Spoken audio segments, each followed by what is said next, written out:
Hello viewers, in this video we'll be discussing about the PEMDAS. PEMDAS is a widely known acronym that will help us remember the order of operations in a math problem. So say if you have math problems like these with multiple operations, so PEMDAS will be our guide. So the letter P stands for parenthesis, E for exponents, M for multiplication, D division, A addition, S is for subtraction. So if you have math problems just like this, we always first look at whatever is inside the parentheses, followed by the exponents. Then we have multiplication and division, whichever comes first from left to right in the numerical expression. The two of them have the same rank. And then lastly, we have addition and subtraction. You will be adding or subtracting whichever comes first in the numerical expression because these two also have the same rank. We will now be solving the following examples. First, we have 3 times the sum of 5 and 2. Looking at the PEMDAS, we will first start with the parentheses. So you have 5 plus 2, that is 7, right? So you will write 3 times 7. Next, after that, the only operation left is multiplication. So you multiply 3 times 7. This gives us 21. Okay, next, number 2, we have 4 times 6 plus 1. So we have here multiplication and addition. So what should come first? Looking here, we will start with the multiplication followed by the addition. So 4 times 6 is 24 plus 1. So 24 plus 1 will give us 25. Our next example is 2 times 3 raised to the power of 2.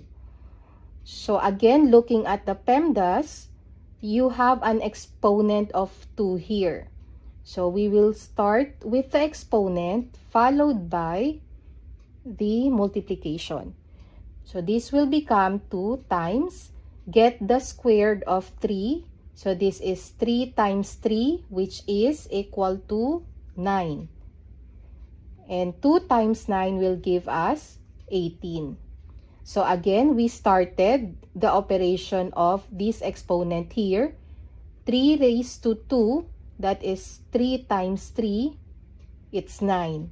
So now you can multiply 2 times 9 and that gives us 18. Okay, next we have here number 4, 15 divided by 5 times 4. So looking and reading at it from left to right, we will start with the division followed by the multiplication. So since they have the same rank, so we will start dividing, then we will multiply. So 15 divided by 5 is 3, then times 4. 3 times 4 is 12. Our next example is 18 minus 4 times 2. So we have here subtraction and multiplication. So looking at the acronym PEMDAS, so we will begin with multiplication to be followed by the subtraction. So 18 minus 4 times 2. 4 times 2 is 8. 18 minus 8 is 10. Let's continue with our examples. Number 6, 10 times 3 divided by 2. We have multiplication and division. So multiplication comes first before division. And we can see that in the PEMDAS. But remember that division and multiplication have the same rank. So it doesn't matter whichever comes first. So here we will multiply first. 10 times 3, that is 30. Now divided by 2. So 30 divided by 2 is 15. Next, number 7. Okay, so here we have division, then we have numbers inside this parentheses, and we have also an exponent. So we will start with these numbers inside the parentheses. So we will subtract 4 and 2, 4 minus 2.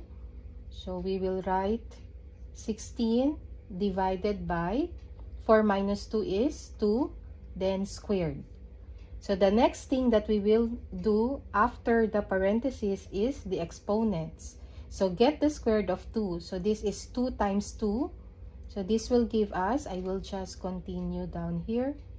So 16 divided by 2 times 2 is 4. Now we can divide. So 16 divided by 4 will give us 4. Our next example, we have 7 minus 3 plus 8 divided by 2. We have 3 different operations: subtraction, addition, and division. So what we're going to do first is to do the division. So we will divide 8 and 2. So rewriting, this will become 7 minus 3 plus 8 divided by 2 is 4. Now what's left is subtraction and addition. And remember, these two have the same rank. So from left to right, whichever comes first, we will be doing the operation. So 7 minus 3 is, so we will just continue. 7 minus 3 is 4. Now plus 4. 4 plus 4 now gives us 8. So our answer is 8. Let's proceed to our last example. We have the sum of 4 and 9 minus 3 times 2 raised to the power of 2. So we have values inside the parentheses. We have also exponents. Then we have multiplication, then subtraction. So it's a combination of operations. So what we're going to do first is this one. Add whatever is inside the parentheses. So 4 plus 9. This will give us 13.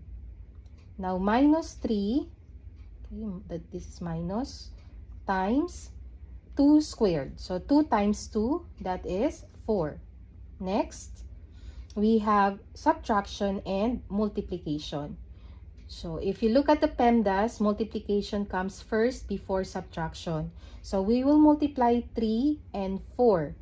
So 13 minus 3 times 4 is 12. So now we can subtract 13 minus 12 is equal to 1.